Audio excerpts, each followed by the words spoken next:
Hello, everyone. For today's podcast episode, I'm going to talk about the concept of duality as well as the theory of relativity and how it all plays together. I have everything covered in this episode, but I'll try to get everything covered. If I can't, I'll create another episode in the future to talking about it. But let's get started. So, if you've listened to my previous podcasts, you will notice that I talk about duality, how this world is, it's a dual world. What I mean is this world is a world of positive and negative. You have positive sides to things, you have negative sides to things. Everything has a positive, and a negative trait to it. Some things, are life in general has, its upsides and its downsides. There are times when things are going good for you, and there are times when things are going bad for you. And that concept is actually how the whole world works.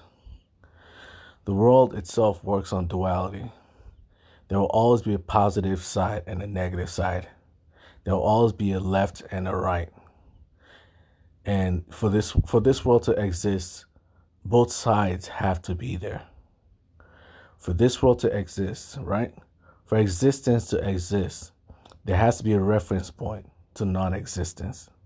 The concept of existence only exists, right? Because there's a concept called non-existence. If the concept called non-existence isn't there as a reference point, the word existence would not make sense. For another example is the theory of relativity that Einstein, discovered. Within the theory of relativity, it states that an object in motion, it's only considered in motion because there's a reference point of an object that's not in motion. You understand? For an object to be considered in motion, there has to be a reference point, an equal and opposite of motion. And what's the equal and opposite of motion? Rest. An object that's staying still. Likewise, for an object that's in motion to be considered moving fast or fast moving, there has to be an object that's equal and opposite of that. What's an object that's equal and opposite of something that's moving fast? Something that's moving slow. So in this world, there's always two sides. There will always be a positive side and a negative side. This is why, even magnets, if you understand magnets, right? You may think, you can split a positive side without the negative side. But if you understand duality, for energy to exist, non-energy, empty space, or nothing must exist as well. They come together as one. Just like a magnet, right? A magnet has a positive side and a negative side, right? If you split a magnet into two, what do you have? You'll have two magnets, right? You would think, hey, if I have two magnets, one side will be positive, one side will be negative, right? You're wrong. For an object to exist in this world, there always have to be a positive and a negative side. And that's how magnets work as well. For a magnet to exist, if you split it in two, you always have each side, each part that you split will have a positive end and a negative end. So you will now have two magnets with a positive end and a negative end. And one of the cool things about magnets is that if you look at a magnet, you're incapable of telling when the negative side of a magnet ends and the positive side begins. It's like in the middle, there's like a gray area where you can neither tell whether the side is positive or negative. And that's how life works, as well.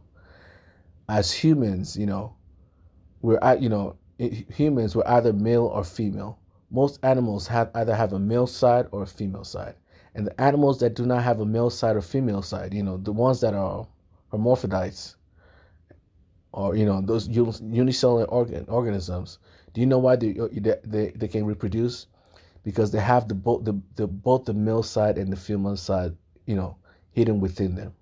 Meaning, even humans, right? A man actually has female organs within their bodies, and women actually have male organs within their bodies as well.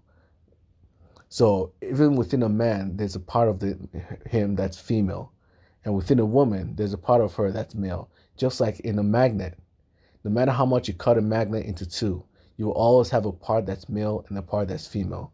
And unicellular organisms have both male and female parts within them. So it's not like, that's the only reason why they can reproduce, because they have a male and a female part hidden within them. So although they don't reproduce, with two separate sexes in two different bodies, the same concept exists. Instead of being male and female in two different bodies, they're male and female within one body. So that concept of positive and negative always is just how the world works. For something to be big, there has to be a reference to something small.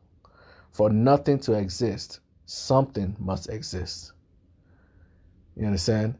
If you take a ruler, right, and you cut it in half, there will be if you take, let me rephrase it. If you take a ruler, just like a magnet, if you take a ruler, right, and you place it in front of you, you'll notice that there will be a far side and a close side, right? A side that's very close to you and a side that's very far away from you, right? If you cut that ruler in half, what do you have? What do you still have? You'll still have a far side that's away from you and a side that's close to you. No matter how much you cut that ruler in half, you'll always be left with that duality of positive and negative. So just as a magnet works, that's how life works in general. There will always be, two sides to everything. If you notice, the other one I want to talk about is nothing. The concept of nothing. Most people think nothing is actually empty space, but if you see the pattern of what I'm stating, where within nothing there's something, or within positive, within a magnet, no matter how much you cut a magnet in half, right? You'll always have a positive side and a negative side. It works the same thing with something and nothing. Since these two are equal and opposite halves, right? For something to exist, nothing must exist as well. Or nothing must, the concept of nothing must also be there. For the concept of existence to be there, the concept of non-existence must also be there as a reference point. It's always relative. And if you can't separate nothing and something into two different, spheres without creating the same duality again. So if you cut nothing down, separate nothing from something, within nothing there will still be something. And if you separate something from nothing, within something there will still be nothing. And do you know how that works in the world around you? Most people, right? If you look around you, right, in the space in the air around you, you would think the air, the space around you that doesn't have objects in it is filled with nothing, right? But yet, that's just an illusion. Just like a magnet, you cut a magnet in half, you think, a part of it would just be purely positive, and a part of it would just be negative. That's not how life works. If you cut a magnet in half, there will always be a positive and negative side. That's how life works. And so if you look at the world around you and you look at, the vacuum of space, you think the vacuum of space is empty because there are no planets, there are no suns, there are no, in between the suns and the planets and the asteroids, you would think, that space there is empty. But science tells you that there's no empty space in space. There's always something. Inside that world of nothing called space, there is something within it. Inside our body, our body is made up of cells, right? So you think our body is full of a lot of things, a lot of something. Cells, that's something, right? Science tells you the opposite. Our body is actually filled with empty space, a bunch of nothing. This is just an illusion that our body has something. And the illusion comes from what? Electrons. It's the electrons within our bodies that give us the illusion that we're filled with stuff. The truth is, most of our body, 90% of our body is empty space. It's just an illusion. That's how something and nothing works. Within something, there's empty space. Within something called your body will be filled with empty space, nothing. And within that empty space, right?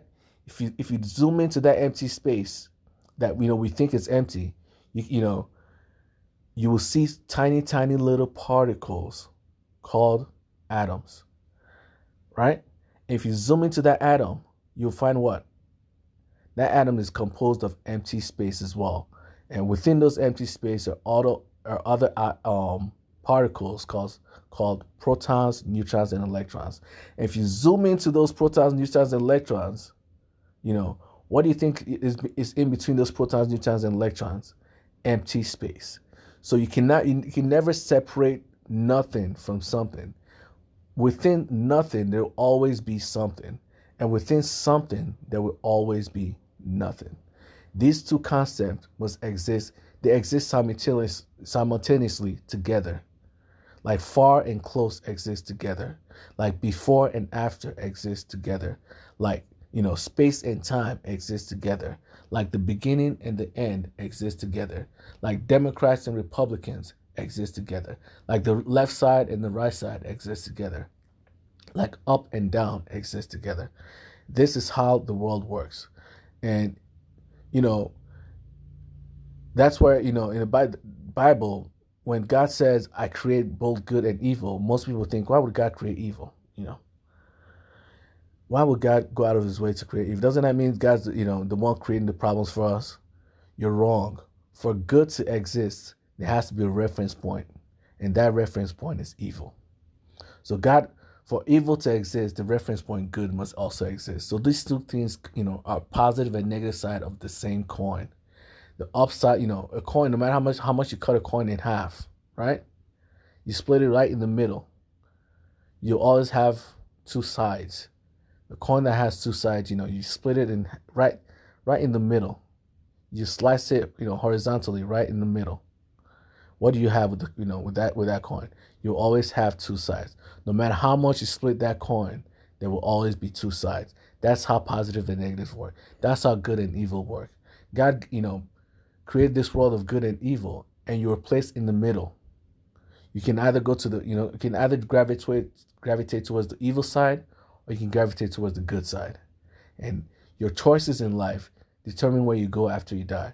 If you go towards the good side, when you die, you go towards the good side. You go towards the evil side. When you die, you go towards the evil side. This world is governed by free will. You have the free will to choose which side you go to. Just like, in a magnet, you have, like in life itself, you have a free will to go far, or remain where you are. You have the free will to jump up or stay down. You have the free will to move wherever you want in the world. You always have that free will to walk or not, to breathe or not, to move or not. There's always that free will. You're always stuck between, in between the positive and the negative side. There's always the black or white, light or darkness, and everything in between. You're stuck between, light and darkness. This is why all the colors of the rainbows are in between light and darkness. Pure white light, that's all the colors combined. And then as, you veer towards darkness, the colors of the rainbows appear, and before it goes completely dark. So you're always stuck in this world of duality. You're always stuck between light and darkness, good and evil, positive and negative, God and devil. You understand? So if you don't understand what the concept of duality is, this is the concept of duality. And God is both good and evil. Why? Because for good and evil to exist, something has to create it. You understand? Because creation and destruction come together. For something to exist, nothing must exist. For creation to exist, destruction must exist. So for nothing, for energy to exist, nothing, empty space or nothing must exist alongside of it. So, that's part of what I'm trying to, get to. I hope you understand what I'm trying to say, and I'll take a moment to think about, what else I want to tell you, and I'll continue. I'll pause the podcast for a second. So yeah, what I wanted to say is, just like I said before, the God of the Bible isn't just, a regular God, just like the other gods of, like Zeus, like the other gods. I mentioned it in a previous episode, but I'm going to just say the same thing again. The God of the Bible isn't mentioned as a mere God. It is, we only use the word God as a reference point. That way, because There have been many gods, in the world, and one of the things I've actually done, realized in my research is that the gods of the Bible, right? I mean, the angels of the Bible are actually secretly the gods of the other, actually the gods of the other religions.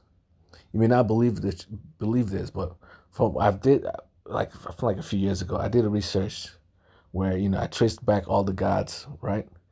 And if you actually do some research on religion as well, you actually realize that all these gods are all interconnected. Every god in this world, has its own equivalence in a different religion. So you may think all these religions are all separate, created by, you have to, that's it, you think they're all separate, but the truth is they're actually all related.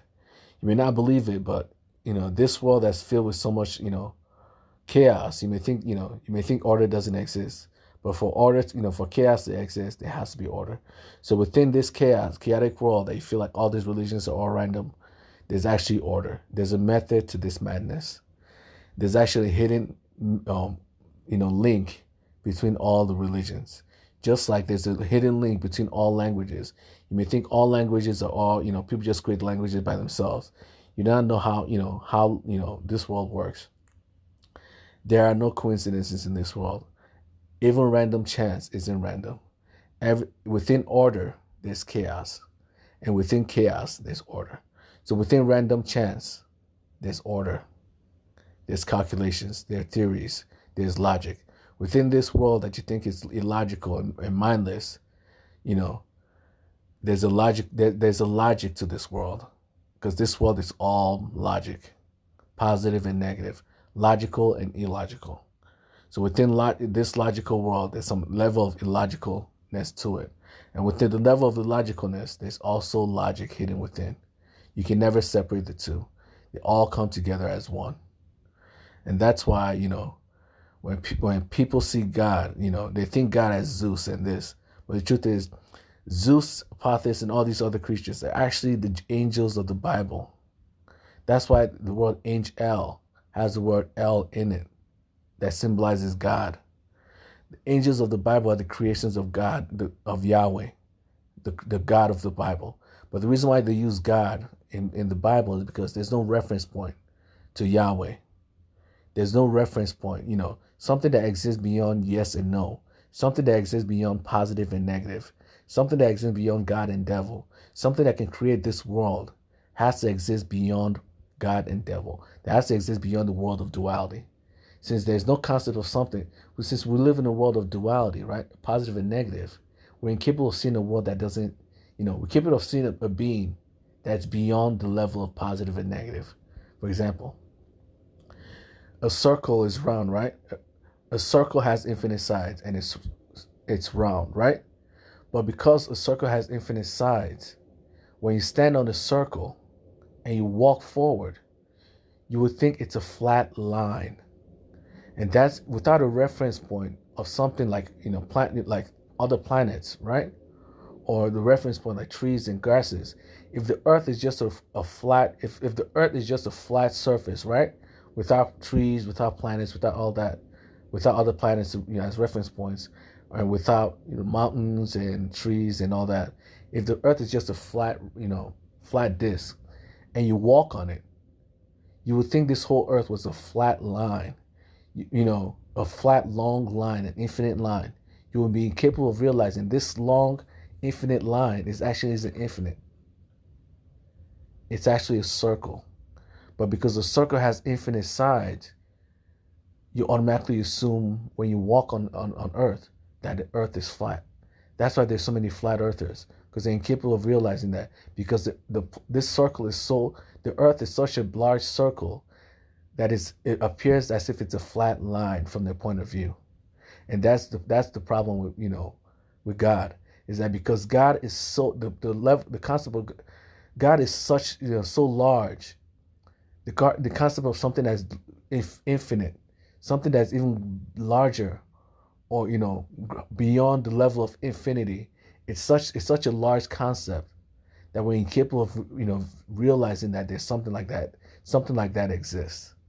We're incapable of realizing that something that like God, the existence called God, the God of the Bible, the existence called Yahweh.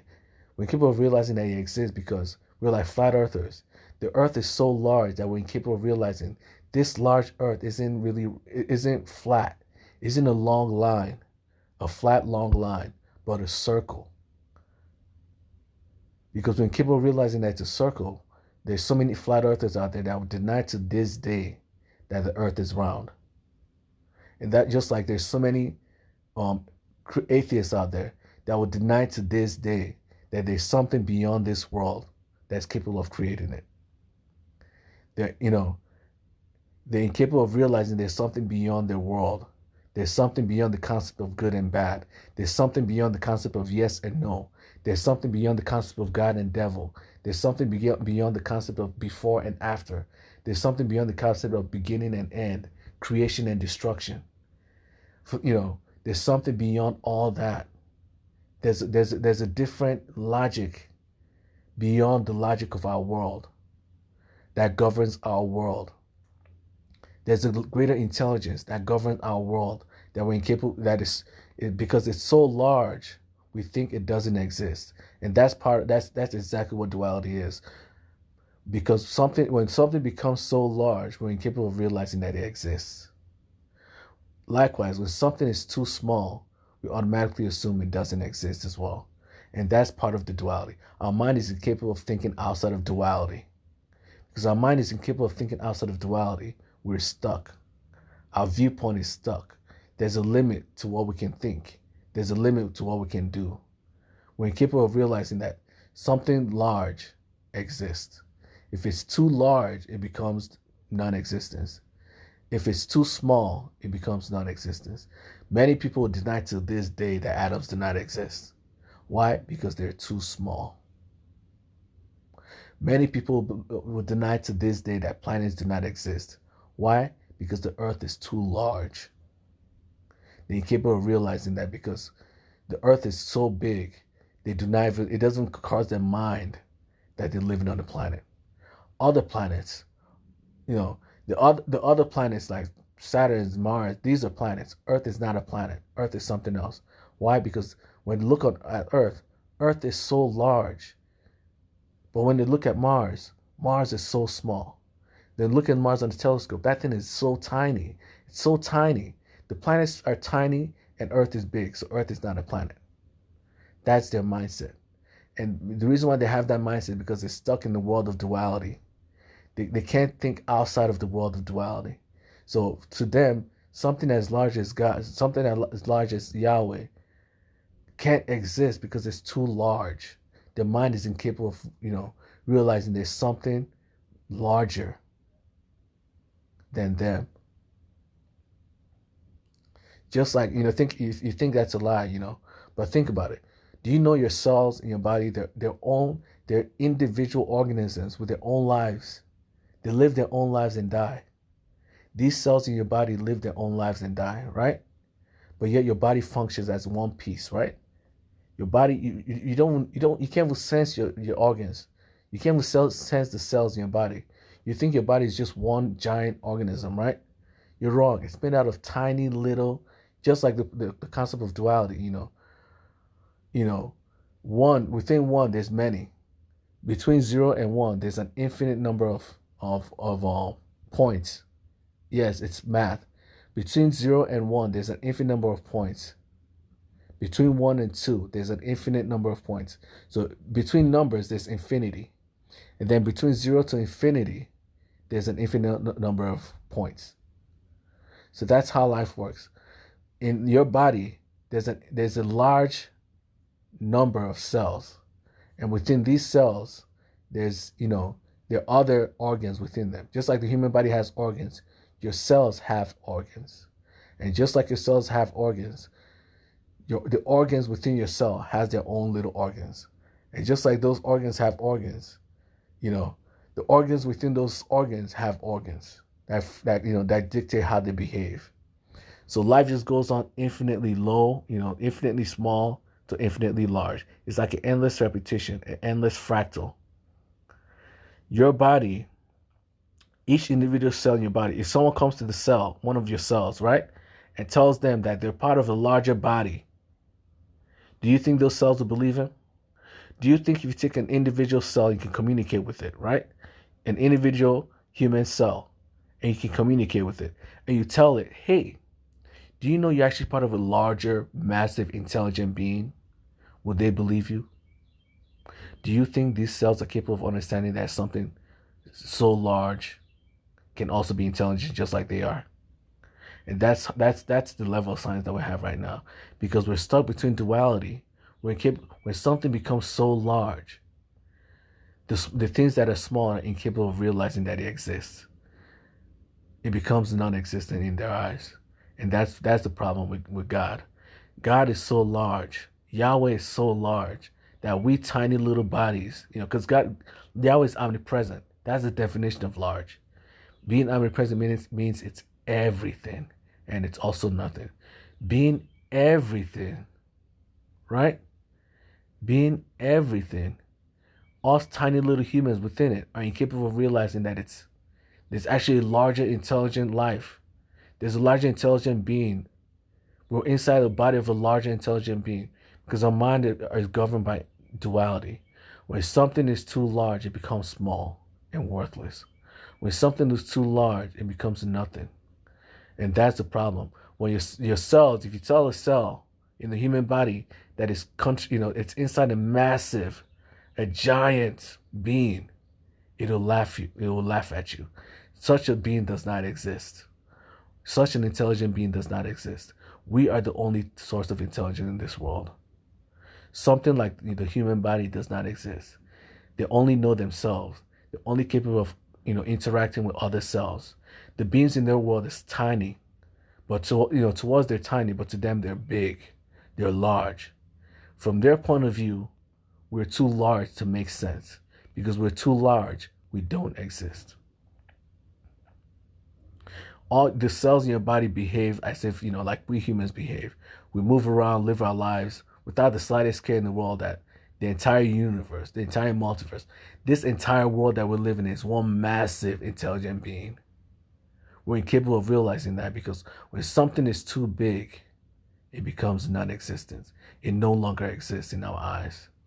And that's the problem of science. When the concept is too big, it becomes imaginary. When reality becomes too large, it becomes concept. When concept is too detailed, it becomes reality.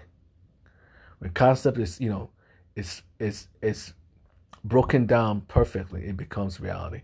This is also the problem with scientific theories. When the scientific theories are too complicated, it becomes fiction in the eyes of most people, right?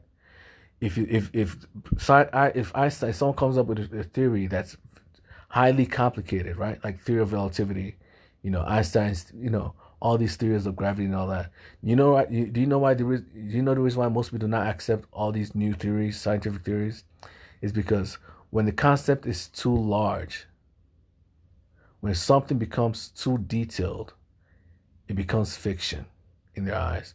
Their mind is incapable of realizing. Their mind is incapable of grasping the level of detail, the level of complexity.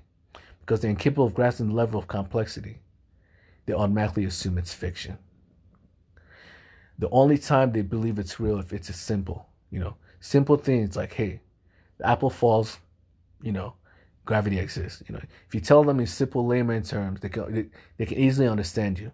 But if you go to the level of details that scientists go to, people will automatically deny it. Why? Because it's too complicated. It's too large. There's too many things involved. And when something becomes too large, no matter how real it is, to most people, it becomes imaginary. It becomes fiction. They will never believe you. Flat earthers would never believe that this earth is round. Why? Because the theory that proves the earth is round is too complicated for them to know. Because it's too complicated, too large, too grand, they automatically assume it's fiction. And that's how life works.